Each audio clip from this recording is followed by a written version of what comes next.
fai quello che vuoi. Sei l'editore. Buongiorno. C'è molta emozione per questo incontro, ce n'è anche da parte mia, davvero. Annie Ernaux credo che sia oggi una delle autrici più amate. In Francia è oggetto di venerazione, credo che lo sia per diversi anche in Italia, direi che quello che vediamo oggi ce lo conferma. Ecco, una venerazione che in un autore così poco ammiccante, chi conosce il suo lavoro sa che Annie Ernaux non è certo l'autore che vuol compiacere il lettore, anzi lo scrive anche in Mémoire d'une fille, in Memoria di ragazza, che è un libro splendido. Tra l'altro devo dirvi che da autore è un libro che riempie di entusiasmo uno scrittore, perché se si riesce dopo una lunghissima carriera a migliorare sempre, cioè capite che speranza per tutti gli autori. Ci sono autori così bravi che insomma si pensa non potrà migliorare ancora. Ecco, in questo caso, in questo libro, anche se poi è sciocco parlare di qualità, però è un libro dove succede veramente qualcosa. Io l'ho scritto in un articolo che è uscito sabato scorso su Tutto Libri, e però lo voglio ripetere oggi. Io mi sono innamorata di Annie Ernaux come da ragazza ci si innamora di certi tipi che appena li vedi, ma magari li vedi da lontano, capisci che devi starne alla larga e quindi fai di tutto per non conoscerli, per non incontrarli, perché sai già che ti piaceranno troppo e che ti faranno stare male, talmente ti piacciono. E per me è successa la stessa cosa con Annie Ernaux.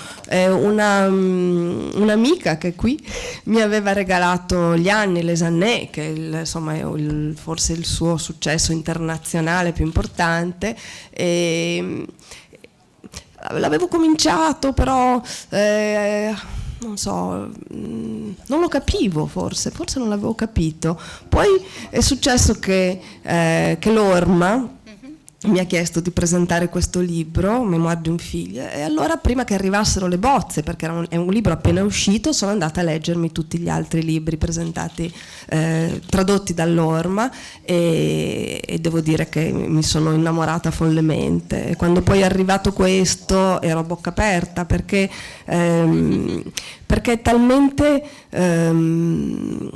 raro che il percorso attorno alla scrittura di un autore che, avendo sempre una voce particolarissima, una qualità indiscutibile, però ronza attorno a dei temi, e dopo 10, 20, 30, 50 anni arriva un libro dove chi poi appunto ha letto quelli precedenti trova tantissimi spunti di cose che già sapeva del suo percorso, però è un libro come definitivo, quindi a questo punto non so cosa aspettarmi dal futuro.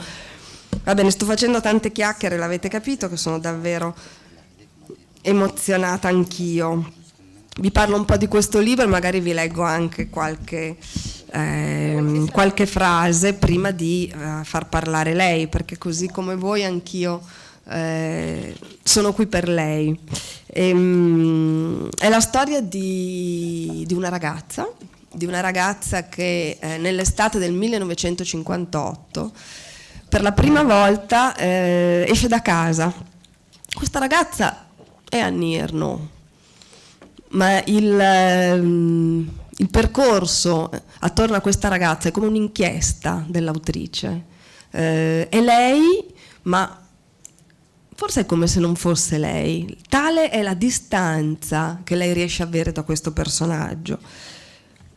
Vi leggo qualche brano.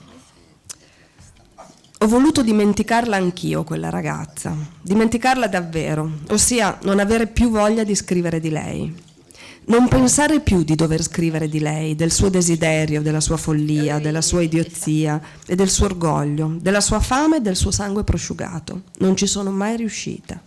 Nel mio diario sempre frasi, allusioni alla ragazza di S, alla ragazza del 58. Sono 20 anni che annoto 58 nei miei progetti di libri. È il testo mancante, sempre rimandato, il buco inqualificabile. Non sono mai andata oltre le prime pagine, tranne una volta, un anno in cui il calendario dei giorni della settimana corrispondeva a quello del 1958. Sabato 16 agosto 2003 ho cominciato a scrivere. Sabato 16 agosto 1958 ho un paio di jeans di seconda mano comprati per 5.000 franchi da Marie-Claude, che li aveva pagati il doppio nella boutique Elda di Rouen, e una maglia senza maniche a righe orizzontali, bianche e azzurre. È l'ultima volta che ho il mio corpo. Ho continuato a scrivere tutti i giorni, rapidamente, facendo in modo che la data del giorno in cui scrivevo coincidesse con quella del giorno corrispondente nel 1958, di cui registravo in disordine tutti i dettagli che riaffioravano. Era come se questa quotidiana scrittura anniversario, ininterrotta, fosse la più adatta per annullare quell'intervallo di 45 anni, come se a causa di questa giornaliera coincidenza di date la scrittura mi consentisse di accedere direttamente a quella precisa estate, con la stessa semplicità con cui si passa da una stanza all'altra. Molto presto la mia scrittura ha cominciato a essere in ritardo sui fatti, a causa delle incessanti ramificazioni che l'affluire delle immagini, delle parole faceva proliferare. E non riuscivo a racchiudere il tempo dell'estate 1958 nell'agenda del 2003, straripava da tutte le parti, e più andavo avanti, più mi accorgevo di non stare scrivendo davvero. Mi era chiaro che quelle pagine di inventario sarebbero dovute diventare qualcos'altro, ma ancora non sapevo cosa. Non me lo chiedevo neanche più. Mi accontentavo in fondo del puro godimento di tirar fuori i ricordi dalle loro scatole. Rifiutavo il dolore della forma. Ho smesso dopo 50 pagine. È passato più di un decennio, altre 11 estati, che portano a 55 il compunto degli anni trascorsi da quella del 1958, con guerre, rivoluzioni, esplosioni di centrali nucleari, tutte cose che si stanno già quasi dimenticando. Il tempo davanti a me si accorcia. Ci dovrà essere un ultimo libro, come c'è un ultimo amante, un'ultima primavera, ma nessun segnale per saperlo prima. L'idea che potrei morire senza aver scritto di colei che presto ho preso a chiamare la ragazza del 58 mi ossessiona. Un giorno non ci sarà più nessuno per ricordarsene. Ciò che è stato vissuto da quella ragazza e da nessun'altra resterà inspiegato, vissuto invano. Nessun altro progetto di scrittura mi sembra, non dico luminoso, nuovo e ancor meno felice, ma altrettanto vitale, capace di farmi vivere al di sopra del tempo. Limitarsi a godersi la vita è una prospettiva improponibile, dal momento che ogni istante senza un progetto di scrittura è come se fosse l'ultimo. L'idea di essere rimasta, come credo, l'unica a ricordarsi mi incanta. Come se mi conferisse un potere sovrano, una superiorità definitiva su di loro, gli altri dell'estate del 58.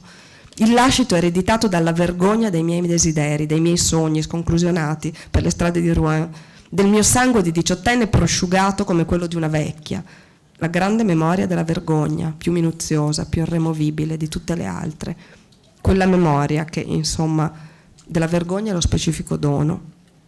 Mi rendo conto che quanto scritto finora ha lo scopo di scostare di lato ciò che mi trattiene, ciò che, come nei brutti sogni, mi impedisce di avanzare, un modo per neutralizzare la violenza dell'inizio, del salto, che mi appresto a effettuare per raggiungere la ragazza del 58, lei e gli altri, riposizionarli tutti in quell'estate di un anno che ormai è più lontano di quanto all'epoca non lo fosse il 1914. Annie Ernaux, perché era così importante, questione di vita o di morte, scrivere di quella ragazza del 1958?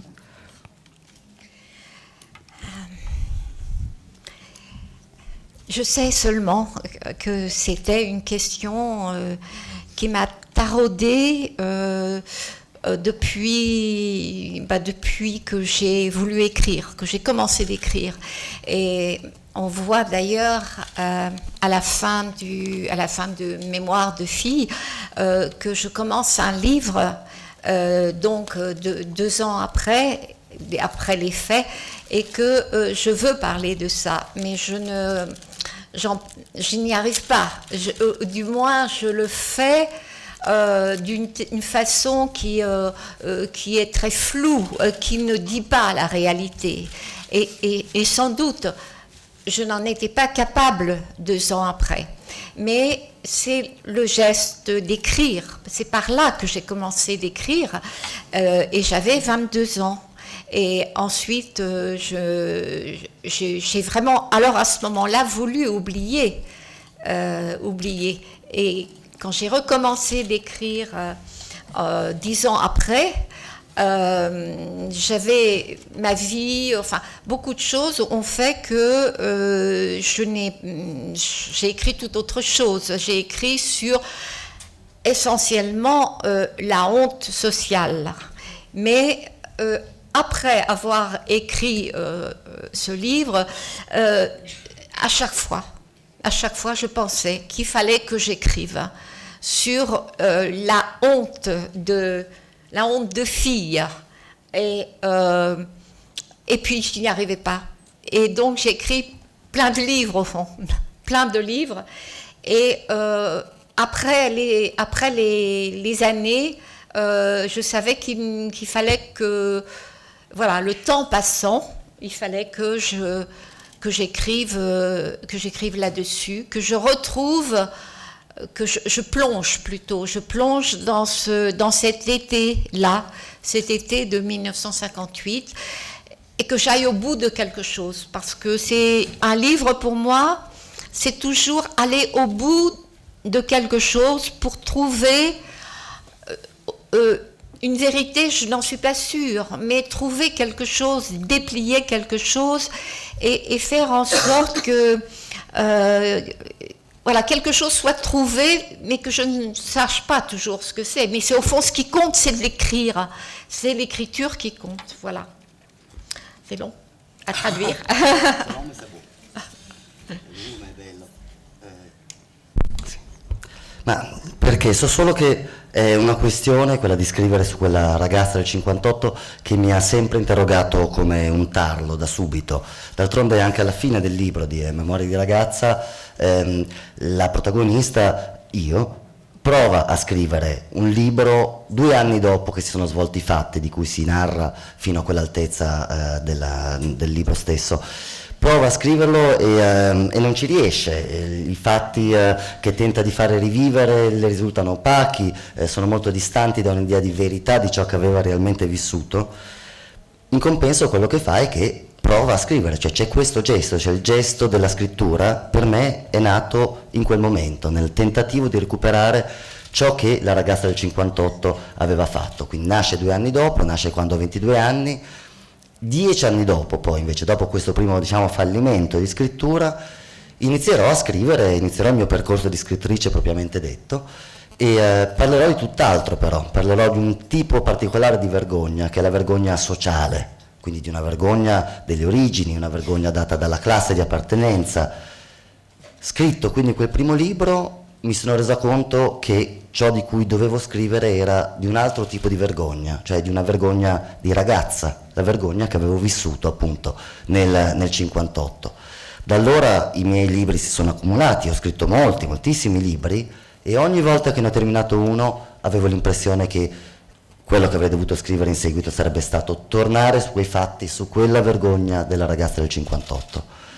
Poi nel 2008, quando ho concluso e pubblicato Gli anni, Les années, a quel punto ho capito che non avevo più scuse, che quello era il momento in cui finalmente avrei dovuto affrontare il tema che avevo di volta in volta rimandato, a cui un appuntamento che era stato di volta in volta mancato.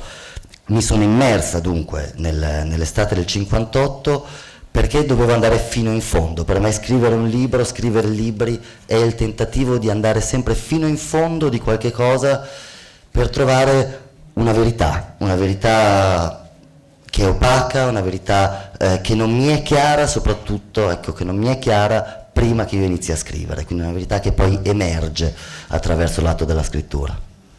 È una verità soprattutto di scrittura, E, insomma, questo lo sa chi conosce questa autrice. In fondo quel che accade quell'estate era il 1958, un bel po' di anni fa, non è qualcosa di raro che possa accadere a una ragazza. Quella ragazza non aveva ancora 18 anni, perché se non sbaglio li compie a settembre, quella ragazza che era a Nierno i 18, e quindi aveva 17 anni, per la prima volta lascia la famiglia, e la famiglia è una famiglia, queste sono cose che sappiamo soprattutto dagli altri libri, dal Posto, dall'Autre Fille, è una famiglia molto semplice di ex operai, ex contadini, ex operai.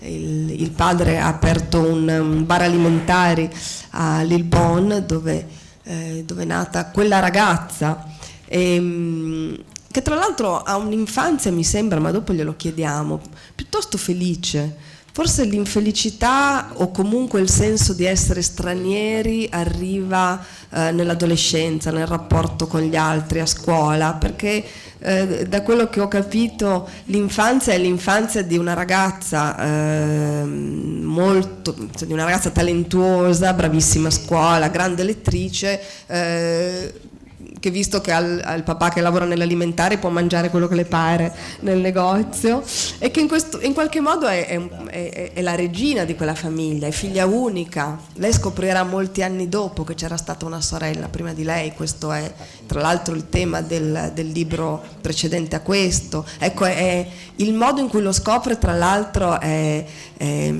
tipico di una metafora che lei usa nella scrittura. Nell'Autre Fille scrive che quando ha, adesso non ricordo se 10 anni, sente la madre che parla con un'amica, con una comare del paese, e dice una frase del tipo l'altra sì che era buona, l'altra è la sorella che lei non sapeva di avere. Lei ha scoperto molto tardi che c'è questa sorella morta prima di lei, e insomma potete immaginare il trauma per una bambina, trauma che l'autrice, come al solito, affronta attraverso la scrittura. Ecco, questo meccanismo di sentire gli altri che parlano di te è il meccanismo che lei usa per la scrittura. Anzi, no, era una cosa che volevo chiedere, la sto affermando invece magari è sbagliata, chiediamola ad Annir, no, se è così. Questo meccanismo di ascoltare un altro che parla di te con quella freddezza che può fare un altro.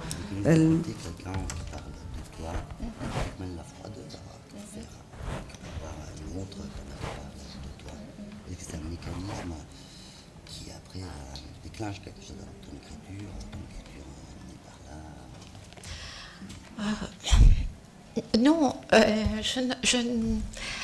la découverte de l'existence d'une sœur en même temps que sa mort, puisque j'avais à peu près 10 ans, je crois, et donc ma mère effectivement raconte la mort de ma petite sœur en disant qu'elle est morte comme une petite sainte.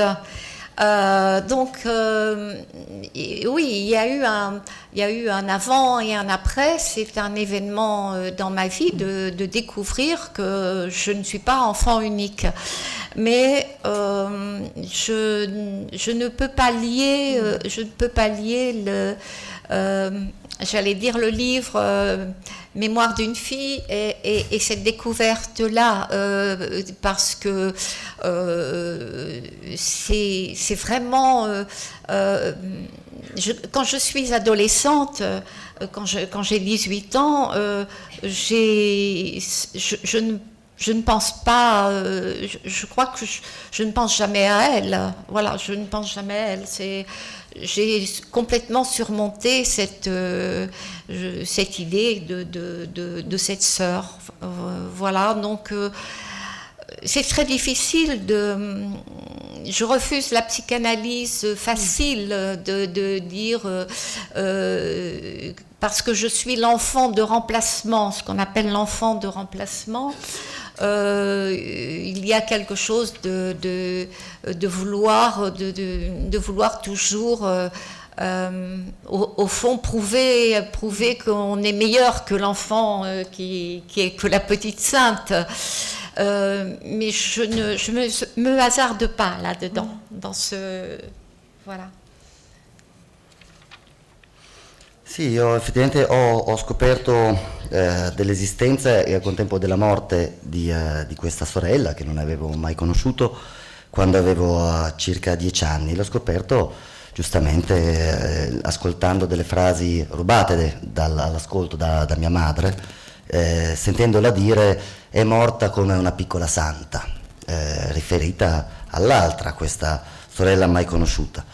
E questo è stato un evento che ha marcato uno spartiacque nella mia vita, c'era un prima e un dopo, la scoperta di non essere più figlia unica e dunque di non essere più unica in un certo senso. Non posso però dire davvero che quella scoperta abbia poi avuto un ruolo, ad esempio, per la ragazza di Memoria di ragazza.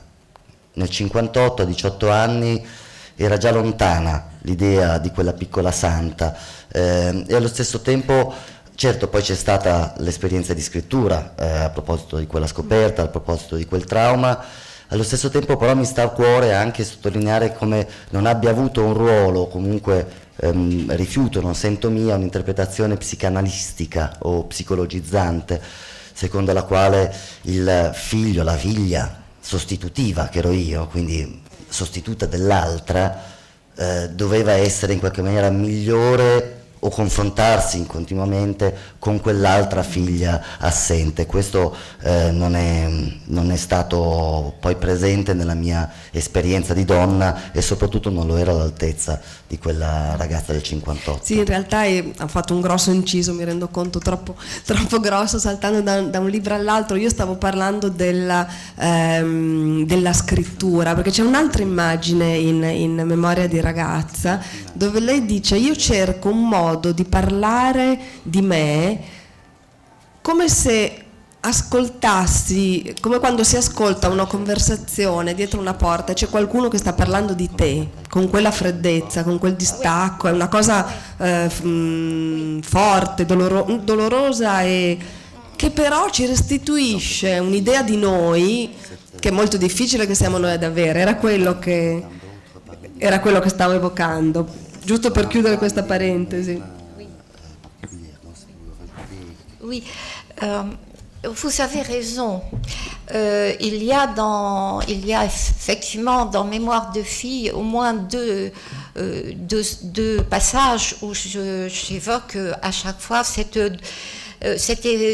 douleur d'entendre quelqu'un derrière, on est derrière la porte et on entend quelqu'un qui parle de vous comme une autre personne. Voilà, c'est vrai. Et donc, c'est le cas dans Mémoire de fille. Il y a une scène où on dit, voilà, elle est saoule, hein, elle, et je suis réellement derrière la porte. Et donc, effectivement, cette récurrence-là peut être un signe que, voilà, il y a quelque chose de cette première scène avec ma mère qui se retrouve dans l'écriture. Mais ce que je voudrais dire, c'est que quand j'écris parce que, comme cette scène, j'écris parce que ça a eu lieu, parce que ça s'est produit, et tant pis s'il y a une interprétation voilà, autre, psychanalytique, vous voyez, ça m'est égal. Je n'utilise pas cette répétition à des fins particulières, à un but particulier. C'est simplement parce que ça a eu lieu, parce que ça s'est produit. Voilà, donc, alors, effectivement, dans tous mes livres, il y a, enfin, à partir d'un certain moment, il y a toujours une écriture comme si j'étais une autre femme. J'écris toujours comme si j'étais une autre. Et au fond, le livre le plus limite de cette posture, pas posture parce que c'est en moi, mais de cette position, ce serait certainement les années, puisqu'il n'y a plus personne dans le livre. Il n'y a que des photos. Il n'y a que des photos, mais il n'y a pas de jeu en dehors voilà. Donc c'est sans doute une forme de dissociation qui n'est pas pathologique apparemment, voilà. Mais qui permet l'écriture, sans doute. Voilà. Sì, sì, è vero, hai ragione, ci sono due passaggi, quello che evocavi e anche un altro passaggio in Memoria di ragazza in cui succede questa cosa, quindi quello che hai detto tu è il passaggio in cui io sono dietro una porta di questa camera in Colonia e sento dire è ubriaca. E io sono lì che lo sento e si sta parlando di me, e quindi questi due passaggi in cui parlo del dolore di sentire qualcun altro parlare di sé senza avere consapevolezza del fatto che noi lo stiamo sentendo parlare di noi. Forse quel momento è proprio il cuore di Memoria di ragazza, il cuore, anche il cuore della vergogna, il cuore di essere dietro la porta, e ora che ci penso ci può essere un legame con quella prima volta in cui sento dire a mia madre, parlando di mia sorella, era più gentile, più brava di questa qui. Ci può essere questo legame, però non vorrei che, se succede non mi interessa, va bene comunque, però diciamo non vorrei io in prima persona avvallare un'idea, appunto ribadisco, psicologica, psicanalizzante, per cui è successa quella volta ed è un trauma che si ripete. Succede e io lo devo raccontare perché è successo, questo è quello che mi sta a cuore. E quello che dice a proposito della scrittura corrisponde a una postura, e poi si è corretto dicendo, cioè non una postura perché è una posa, ma una posizione di me nel momento in cui scrivo, in cui in tutti i miei libri scrivo come se la persona di cui parlo fosse un'altra donna, spesso una lei, la lei delle foto ad esempio, di cui si parla, che vengono descritte, e ho spinto all'estremo, forse il libro in cui ho spinto all'estremo questa posizione di scrittura è Gli anni, un libro in cui un io non c'è più, pur parlando di una lei ricorrente, di queste foto che scandiscono il passare del tempo, però non c'è più un io, c'è sempre una lei, e quindi è una forma di dissociazione che spero non patologica, però una dissociazione che è quella che porta avanti, è il processo che porta avanti la mia scrittura. Io credo che questo sia un punto importantissimo rispetto alla scrittura di Annie Ernaux. E le cose che lei ci tiene a sottolineare sulla lontananza dalla psicanalisi sono molto importanti, perché ecco, un altro tema importantissimo è quello del rapporto tra la letteratura e l'autobiografia. Ci sono tantissimi libri che hanno uno spunto autobiografico, però io credo che quello che riesce a fare Ernaux è abbastanza unico nel panorama della letteratura contemporanea, ed è un lavoro che dura, credo, da sempre, dall'inizio, dalle prime cose che ha scritto. A questo punto poi, appunto, dopo averla scoperta, io sono andata a leggere tutto quello che ho trovato, compresi i libri vecchissimi che spero ora l'Orma ritradurrà e riproporrà. Ad esempio ce n'è un libro di 25 anni fa che si chiama Una passione semplice, dove c'è un'altra fotografia di questo, della cosa di cui parlavamo prima. All'inizio dice, non so, ha visto il suo primo video porno, qualcosa del genere, e dice, perché in televisione anni fa, no, si cominciavano a vedere in certi canali, anche in Italia, no, c'erano delle cose un po' pornografiche che capitava di vedere per la prima volta, e dice, c'è questa immagine che evoca, che secondo me è un'immagine sorella alle cose che dicevamo prima del sentir parlare di sé da dietro una porta. Dice, ecco, per me la scrittura, il lavoro attorno alla scrittura è come quell'immagine che ho visto di un accoppiamento che è sconvolgente, però la scrittura è qualcosa che descrive, che sconvolge, come vedere un atto sessuale, qualcosa di cui non si può parlare, ma lei tenta di farlo. Te lo ricordi? Oui, je me rappelle la première page de Passion simple, qui commence effectivement par je décris un film pornographique que j'ai vu pour la première fois à la télévision. Et je dis que, alors je me souviens plus exactement malheureusement de la phrase exacte qui compare l'écriture à voilà, donc c'est en français. Non, c'est en italien. Sì.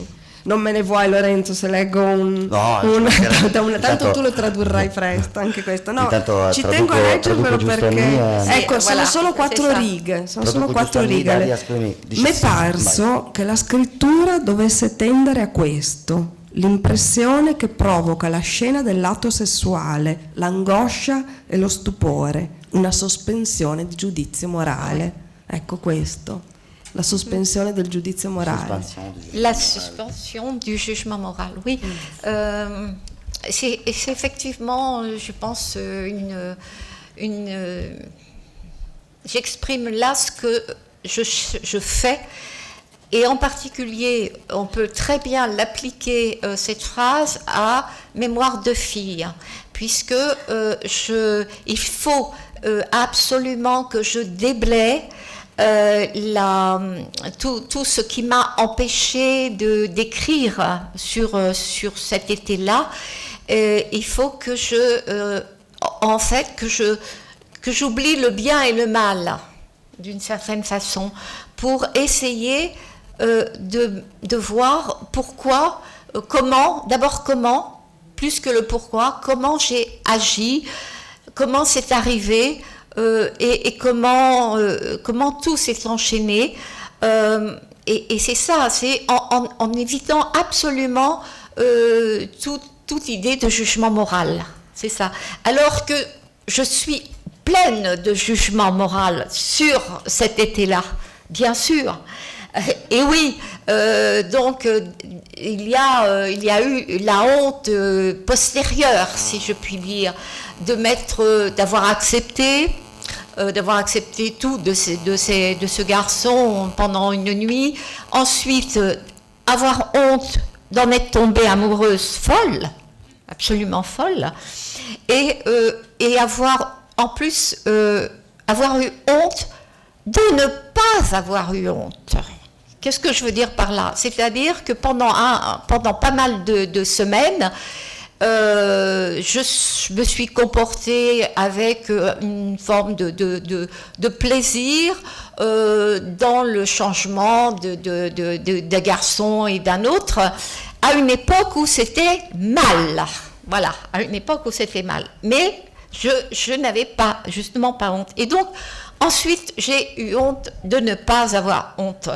Et il y a tout ça, ça forme évidemment quelque chose d'énorme et quelque chose qu'il faut mieux oublier. Voilà, c'est ça, et qu'on ne peut pas oublier, justement, ne pas oublier. Et écrire, c'est affronter. C'est affronter au fond, et presque au sens propre, c'est affronter l'indicible. Ce qui n'a pas été dit, ce qui ne pouvait pas être dit. Et voilà, c'est ça au fond, écrire.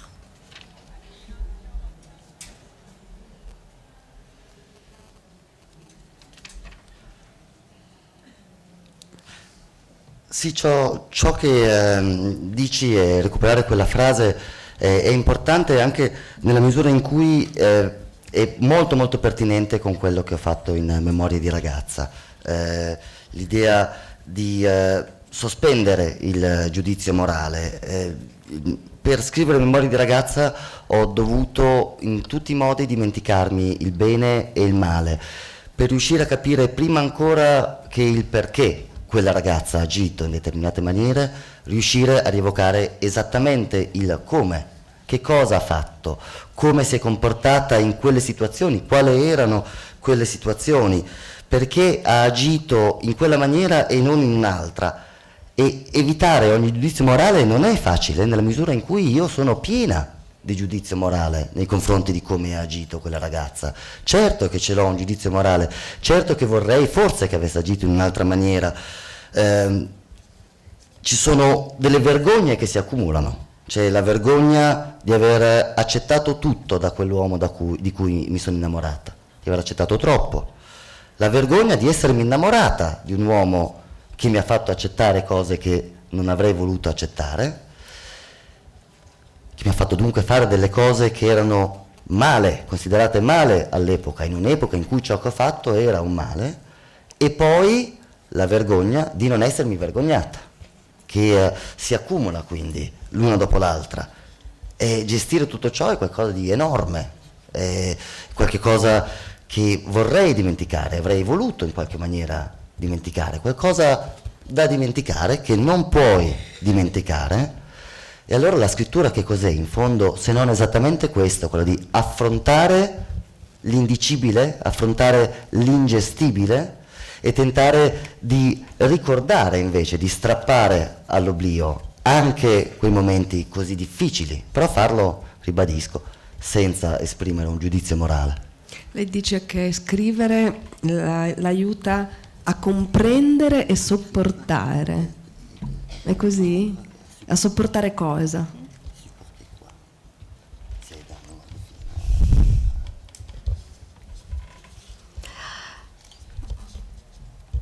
Supporter, c'est le mot qui est le plus difficile à expliquer. Comprendre, je ne suis même pas sûre que écrire soit aide à comprendre. C'est une tentative, du moins. On ne peut pas dire après avoir terminé un livre, oh j'ai tout compris. Non. C'est pas ça du tout. Et même à la fin du livre, je me demande ce qu'il signifie, ce qu'il est. Au fond, ce qui a compté, c'était d'avancer dans le retour sur un été, le retour. Voilà, c'est ça. Mais comprendre. Je suis pas sûre de comprendre, mais l'impression d'avoir oui, ouvert, déblayé, ouvert des pistes, voilà. Et bien alors pour supporter, je pense que ce serait tout simplement pour supporter la vie, je dirais. Voilà, parce que je pense qu'il y a beaucoup de choses qui me révoltent, beaucoup de choses qui m'atteignent d'une façon générale, et écrire justement, c'est à ce moment-là, c'est l'impression d'être quand même maîtresse de quelque chose, d'avoir une action. Sur, je ne sais pas, mais d'agir. C'est certainement le domaine, l'écriture, où j'ai le plus le sentiment que je fais ce que je dois faire, que je suis à la bonne place, en quelque sorte. Et beaucoup plus que dans d'autres rôles, d'autres fonctions que j'ai pu occuper. Et je pense à être professeur, à être mère de famille, voilà. Donc, et en même temps, je n'aurais pas renoncé non plus à enseigner. Je suis contente d'avoir eu des enfants et maintenant des petits enfants. Et en même temps, c'est pas la vraie place. La vraie place, c'est l'écriture, et que c'est là où je peux le plus donner quelque chose, donner vraiment, plus que partout ailleurs, dans d'autres domaines. Voilà. Ah, bon. Merci. Je n'ai pas dit pour ça.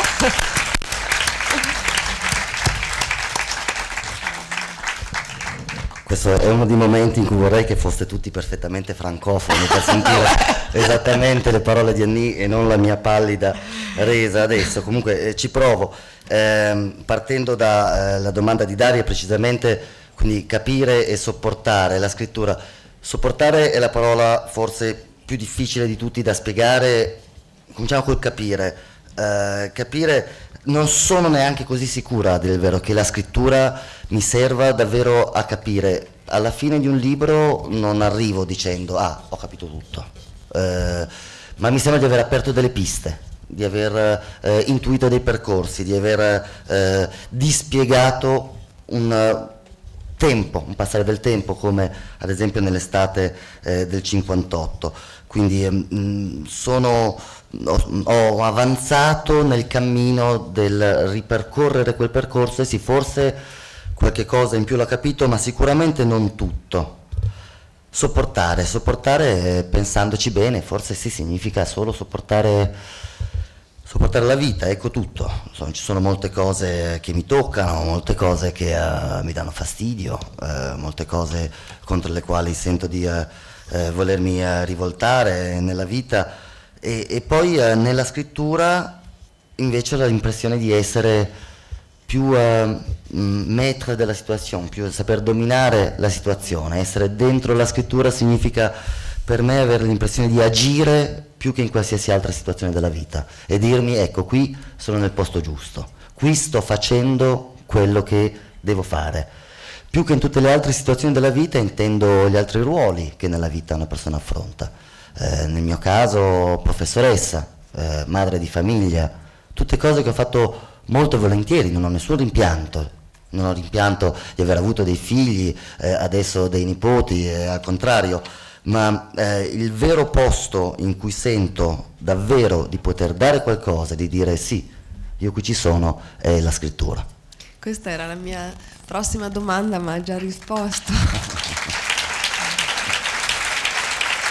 Perché la mia prossima domanda era proprio se un'autrice che scrive così tanto della vergogna, del senso di esclusione, se ha trovato invece nella letteratura la sua casa e la sua identità, ma insomma direi che ha già risposto, o se vuole aggiungere qualcosa attorno a questo tema.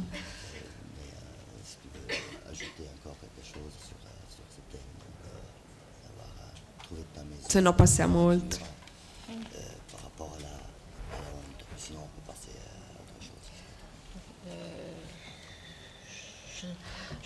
Je ne sais pas. J'aime bien la comparaison de la maison, trouver la maison, parce que j'envisage toujours un livre comme une maison, alors pas vraiment à construire, mais tout de même, il y a quelque chose de l'architecture. De l'architecture, de faire du livre qui va devenir une maison. Mais cette maison, je ne vais pas l'habiter. Je ne vais pas l'habiter, c'est pas pour moi. Voilà, je la fais et puis je la laisse et puis je vais en faire une autre. Je veux dire par là que chaque livre a aussi, c'est pas la même maison. Voilà, c'est une autre maison. Et quand je la commence, je ne sais pas du tout comment elle va être, quelles seront, pour continuer la comparaison, le nombre de pièces, voilà. Donc c'est ça. C'est cette construction, c'est l'image que j'ai, parce que forcément, même si je n'invente rien, je n'invente rien dans les faits, il est évident qu'il faut inventer la structure, il faut inventer la forme de la continuité. Voilà, donc c'est dans cette image peut-être je pense qu'elle est bonne pour moi. Sì, mi piace, forse aggiungerei questo, mi piace raccogliere l'immagine della casa, della scrittura come casa, non tanto perché sia un'unica casa la scrittura, ma ogni libro è una casa che costruisco. C'è qualcosa che ha a che fare con l'architettura. una casa che poi non abito, non è per me, la costruisco e poi la lascio, ne costruisco un'altra, e quando mi metto a costruire una nuova casa non so all'inizio come sarà l'architettura, non so, per continuare nella metafora, quante stanze ci saranno, non so come sarà la disposizione delle stanze o dei mobili. Ecco, io non invento niente quando scrivo, non invento niente per ciò che riguarda i fatti, però questa costruzione, questa parte architettonica effettivamente è quella a cui consacro la mia invenzione. Il momento della mia invenzione sta nella continuità, nella scrittura, in questo genere di strutture dei miei libri. Ma io credo che abbiate capito molto bene come sia importante questa autrice. Io volutamente non sto parlando e non sto raccontando questo libro, perché credo che lo leggerete, che non potrete fare a meno di farlo come è stato per me, e credo che sia un tale privilegio incontrarla oggi che approfondire invece i temi attorno alla sua scrittura sia la cosa oggi più preziosa, perché questo non ci capiterà spesso. È la prima volta che viene a Torino, a Nirno, e credo che sia la terza che è in Italia, quindi insomma è abbastanza raro poterla sentir parlare e poter sentire da lei le cose che pensa, che crede attorno al suo scrivere. Quindi ecco, su questo libro specifico poi vi rimando al testo, che penso vi emozionerà molto, come ha emozionato me, ma anche vi farà capire com'è importante il suo lavoro. Vorrei chiederle ora se pensa che esista uno sguardo femminile e uno sguardo maschile sul mondo.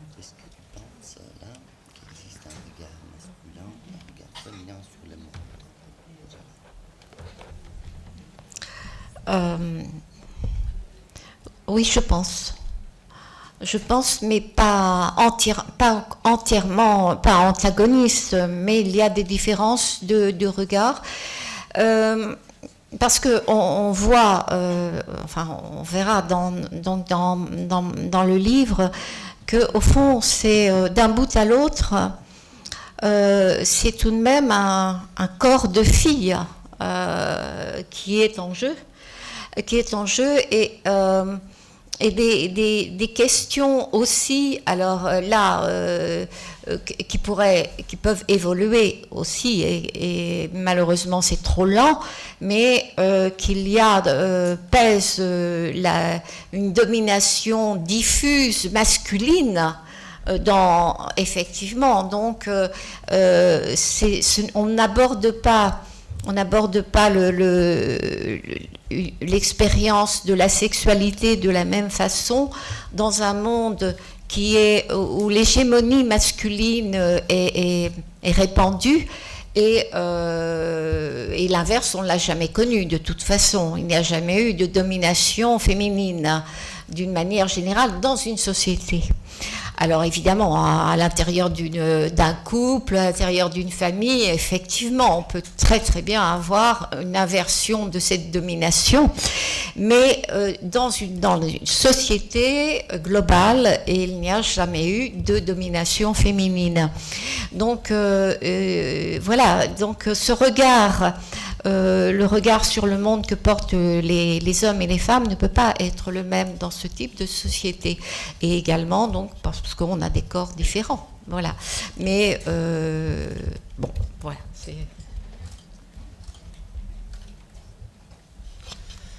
Sì, penso che ci sia questa differenza, penso che esista una differenza di sguardo sul mondo, non necessariamente antagonista, ma una differenza c'è.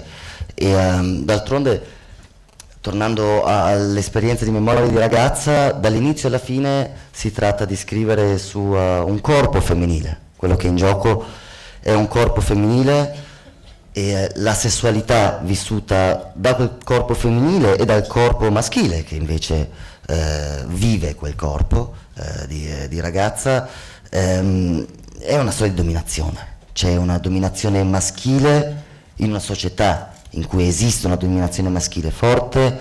Il tema della sessualità non può essere affrontato nella stessa maniera da un uomo e da una donna. e non abbiamo mai conosciuto il contrario, ossia una società in cui ci fosse una dominazione femminile. Ovviamente parlo a livello sociale, nel privato è diverso, nelle coppie certo è possibile che si invertano questi ruoli, ma una dominazione femminile non c'è mai stata. Se c'è sempre stata o è così frequente quella maschile, è impossibile pensare che non ci sia una differenza di sguardo tra maschile e femminile. Ma c'è un mondo di dominanti e un mondo di dominati per Annie Ernaux?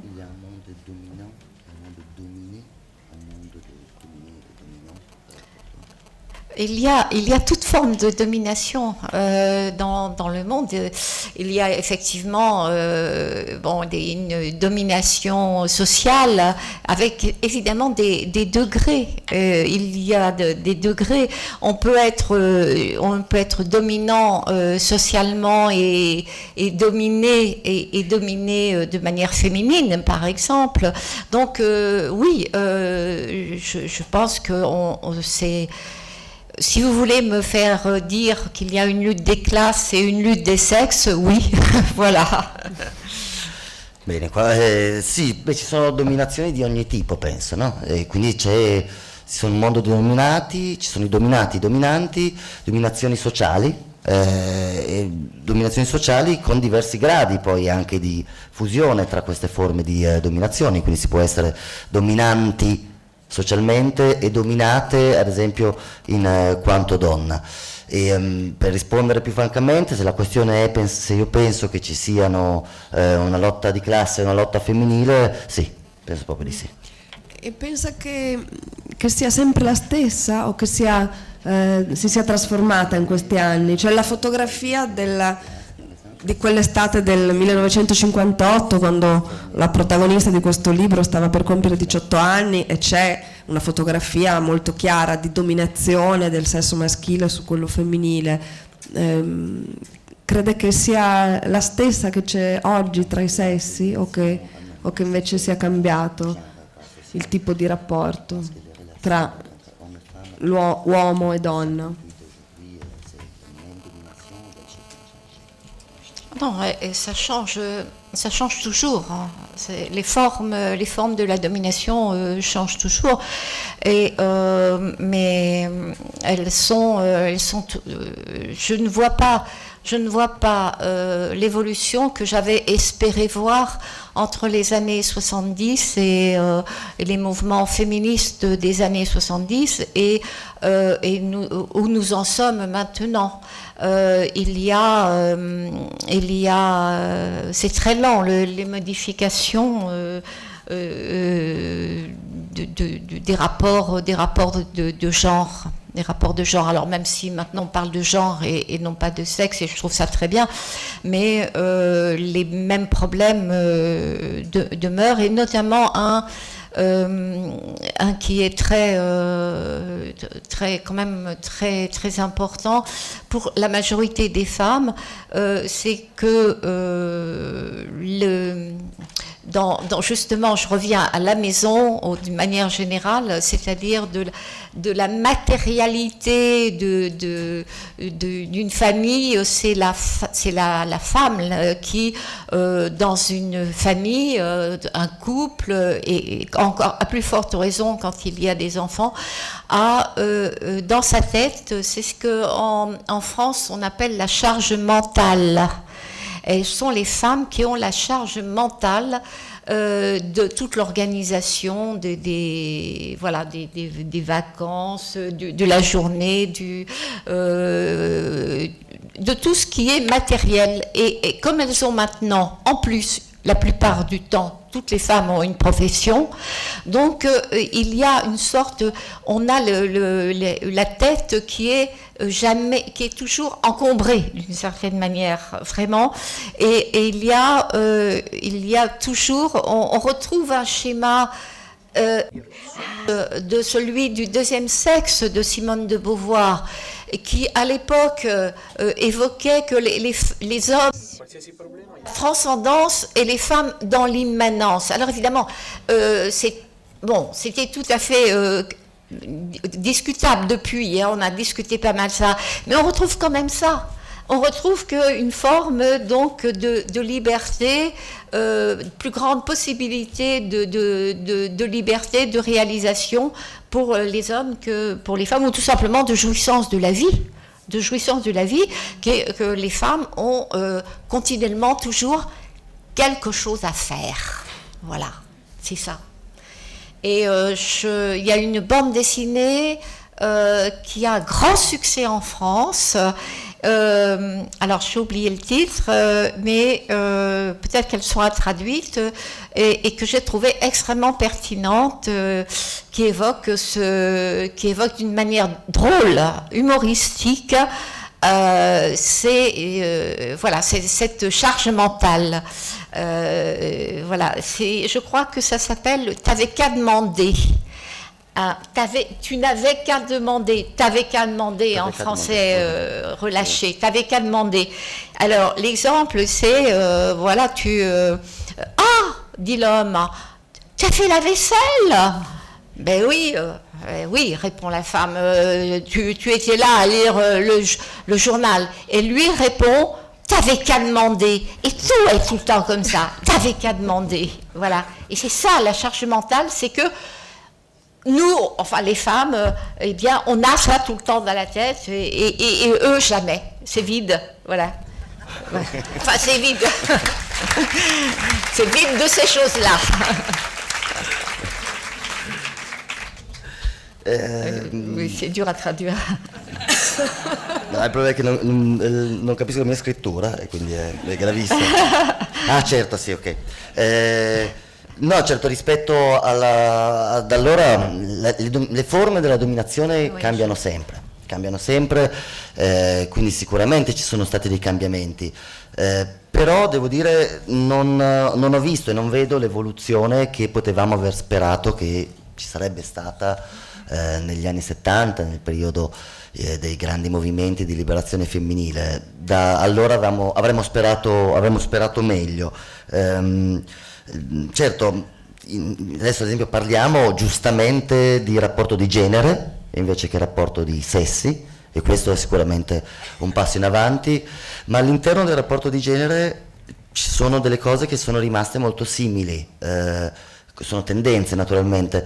Tornando alla materialità, alla casa, prima facciamo l'esempio della casa, la metafora della casa per la scrittura, ma la casa in sé, non come metafora, i compiti, i ruoli dell'organizzazione del quotidiano, l'organizzazione delle vacanze sono molto spesso dei ruoli femminili dovuti, che sono le donne che se ne occupano di queste cose.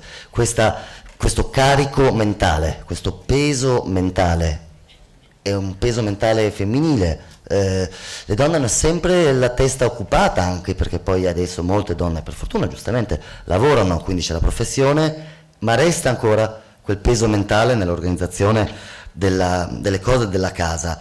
Pensando a quello che scriveva Simone de Beauvoir nel Secondo Sesso, e diceva: gli uomini hanno la trascendenza e le donne hanno l'immanenza, no? Quindi gli uomini sono più liberi di essere liberi di realizzarsi, liberi di godersi la vita. Le donne hanno questo peso che grava nella immanenza delle cose, nel quotidiano, nell'organizzazione. Non è tanto cambiato, le donne hanno sempre qualcosa da fare. E quindi adesso mi viene in mente un fumetto francese il cui titolo molto probabilmente è T'avais qu'à demander, quindi una cosa tipo bastava chiedere, bastava che me lo chiedessi, in cui in maniera umoristica e comica si affrontano scene quotidiane di questo tipo. Quindi c'è l'uomo che sta leggendo il giornale sul divano, a un certo punto guarda la moglie e dice: ah, ma dai, hai già fatto i piatti? E dice: sì, tu stavi leggendo il giornale, t'avais qu'à demander, bastava chiedere e l'avrei fatto io, no? E questa è una cosa che si continua a reiterare nel tempo in maniera non troppo diversa da come avremmo sperato, ecco. Non so quanto tempo abbiamo ancora, però forse un pochino ne abbiamo. Allora le vorrei chiedere non quanto è stato difficile diventare Annie Ernaux, però un pochino sì. Che cosa le ha dato la libertà? Lei ha insegnato per moltissimi anni. insomma, lo accennavamo prima e poi lo troverete nei suoi libri, nel posto dove parla di suo padre, di sua madre, della sua famiglia, parla di questa ragazzina molto talentuosa, grande lettrice, che naturalmente in gran parte ha trovato la sua libertà nei libri, nello studio, nel diventare una professoressa, anche se fa molto ridere una parte in cui, la scena in cui diventa una cosa simile all'abilitazione a insegnare italiana, cui viene giudicata da dei professori che le danno questa abilitazione e che lei trova molto, molto conservatori. Ma insomma, quello che voglio dire è questo: nella sua, a questo punto, lunga carriera, insomma, il primo grande successo, che poi ne ha fatto un'autrice importante internazionale, è ormai di diversi anni fa. Però se lei dovesse dire quali sono le cose che le hanno dato la libertà di essere una scrittrice, di lavorare sulla sua scrittura, ecco, la sua stanza tutta per lei, qual è stata? Cos'è stata la scelta che le ha permesso di essere ciò che è?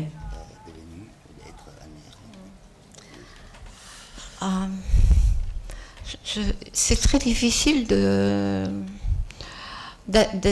donner une seule réponse à cette question. Je sais que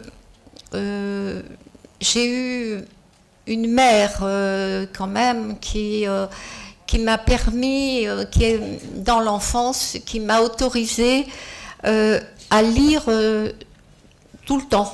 J'avais une grande liberté de lire et notamment j'avais le droit de lire et de ne jamais faire aucun travail ménager. Voilà, donc ça c'était important. Voilà, donc c'était ce qui était important. J'ai vécu une enfance et une adolescence avec l'idée que certes j'étais une fille, mais ça ne comptait que d'un point de vue sexuel, c'est-à-dire ne pas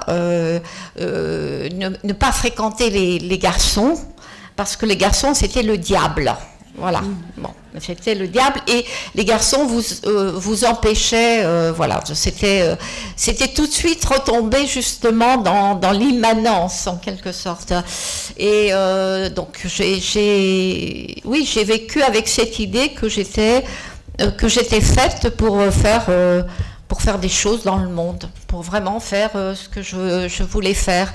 Et c'est vrai que à un moment donc justement, dans ce que raconte Mémoire de fille, il y a une sorte de chute à ce moment-là de l'ambition, une chute du désir de faire, une sorte de retomber dans, je ne vais même pas dire le féminin, non, dans rien, une sorte de dégoût de tout.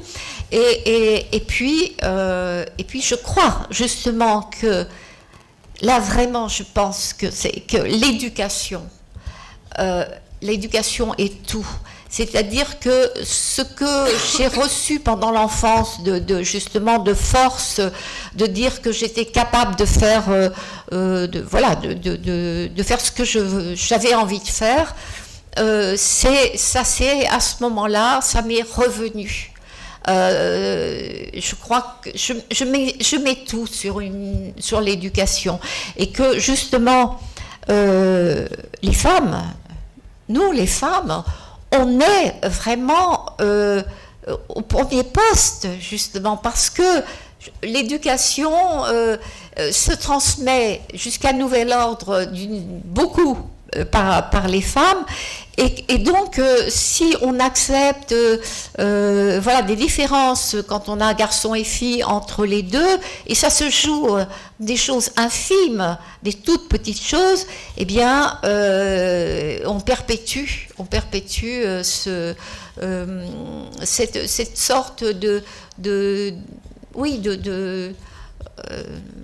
d'absence d'ambition des filles, de faire, surtout de réalisation de soi. Alors les choses changent quand même de ce point de vue-là, je crois. Il y a beaucoup plus de femmes, de filles jeunes qui sont décidées justement à réaliser leur désir profond. Voilà. Alors pour l'écriture elle-même, voilà, c'est aussi que souvent je pense tout de même que cet été, donc quelque chose qui a été très dur à vivre, que cet été 58 et jusqu'en 1960, ces 2 années-là, ont été pour beaucoup dans l'écriture, tout de même. Donc du mal, de quelque chose de douloureux, est sorti autre chose. Je crois profondément, je crois quand même que dans l'écriture, dans toute écriture et chez tout écrivain qui persévère, qui écrit vraiment pas pour passer à la télé, ni pour voilà, et dire je suis écrivain, mais qui est vraiment voilà, c'est sa raison de vivre. Il y a une blessure. Je crois qu'il y a une blessure et peut-être plusieurs, quelquefois. Alors, la blessure ne m'intéresse pas en elle-même. Voilà, c'est l'écriture, oui. Voilà. Mais de savoir, c'est pour cela que j'ai un peu récusé quand vous avez parlé de ma sœur, voilà, donc je ne sais pas. Il y a aussi un autre livre qui a été que j'ai écrit, qui est paru en Italie, mais il y a longtemps, qui est, paraît-il, est mal traduit et qui s'appelle Lonta. Ouais. Où il y a eu aussi quelque chose de très important dans ma vie quand j'avais 12 ans. Donc, je ne sais pas si tout cela, ça forme des blessures, une blessure, je ne sais pas. Et puis c'est pas écrire n'est pas fouiller la blessure. C'est pas intéressant ça. C'est d'ouvrir, c'est de se dire, au fond, ce que j'ai traversé, ce que j'ai eu, c'est simplement, c'est passé par moi. C'est passé par moi. Alors si c'est passé par moi, qu'est-ce que je vais faire de ça ? Qu'est-ce que je vais faire de ça ? Et écrire et aller, au fond, par l'écriture, disparaître. Une chose que j'ai écrite, disparaître dans la tête des autres, quoi, d'une certaine façon. Okay. Se dissoudre dans la tête des autres. È difficile dare una sola risposta. La prima che mi viene è come mi è stato possibile, la stanza tutta per me, appunto. So che ho avuto una madre che mi ha autorizzato a leggere, sempre quando volevo. E quindi durante la mia infanzia, nella mia adolescenza, sentivo di essere una ragazza, quindi la questione di genere lo sentivo dal punto di vista sessuale sicuramente, quindi i ragazzi non andavano frequentati perché erano il diavolo, questo sì, però non dal punto di vista delle incombenze domestiche. Sono stata sollevata da queste incombenze, quindi ho avuto la possibilità di crescere pensando che sarei potuta diventare la persona che volevo diventare, quindi la realizzazione, l'orizzonte di una realizzazione personale è sempre stato presente dentro di me. Poi nell'infanzia e nell'adolescenza, poi come si narra anche in Memorie di ragazza c'è un momento in cui c'è un crollo dell'ambizione, di ciò che sarei voluta diventare, un crollo che riguarda tutto, quindi il disgusto di tutto, lo schifo di tutto, e ne sono riuscita dopo questi 2 anni di cui narro in Memorie di ragazza penso proprio davvero grazie all'educazione che avevo ricevuta, aver saputo che in maniera così forte, così profonda, che sarei potuta diventare ciò che volevo diventare, mi è ritornato indietro e mi ha dato una forza straordinaria a quell'altezza. Quindi l'educazione è fondamentale e noi donne siamo in prima linea per quello. Comunque nell'educazione le donne hanno un ruolo cruciale, quindi dobbiamo essere noi per prime a non reiterare, a non perpetuare dei meccanismi in cui le differenze tra maschio e femmina, anche attraverso fatti risibili, piccolissimi, però impediscono alla donna di pensare che un orizzonte di realizzazione sia possibile anche per lei.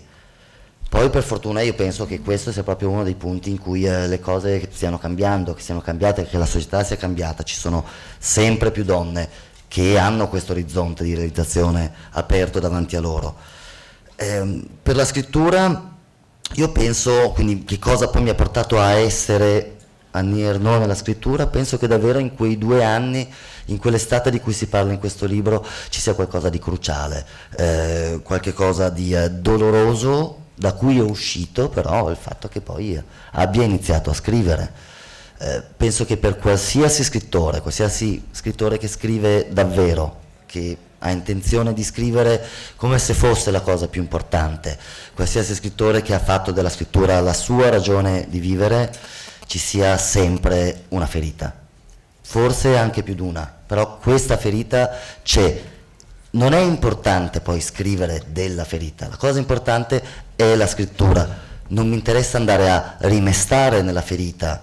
In un altro mio libro parlo di un'altra ferita, La Honte, si parla di un'altra ferita, di un altro episodio doloroso dei miei 12 anni, quindi non so se quella ferita è la stessa di cui parlo in questo, se è un'unica grande ferita o sono diverse, ma non mi interessa tanto quello, so che questa ferita in partenza c'è, e più che rimestare lì dentro è importante tentare di scrivere sapendo che tutto ciò di cui si scrive è passato attraverso di me e quindi dirsi io adesso di questo che cosa ne faccio. Adesso una...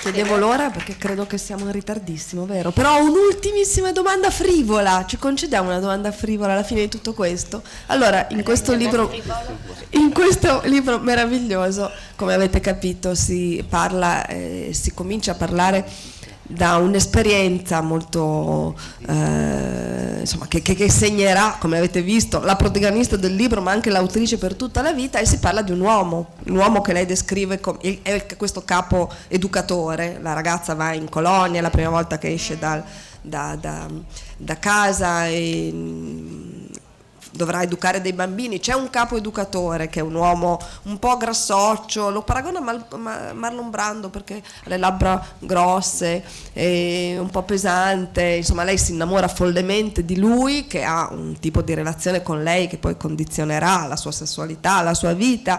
Però insomma quest'uomo è descritto molto bene, tra l'altro si parla del fatto che dopo 50 anni l'autrice va sulle pagine bianche a vedere se lo ritrova quell'uomo, e lo trova, forse addirittura gli telefona e lui non risponde o qualcosa del genere, questo non me lo ricordo, però la domanda è: il libro è uscito in Francia l'anno scorso, quest'arcangelo si è fatto vivo?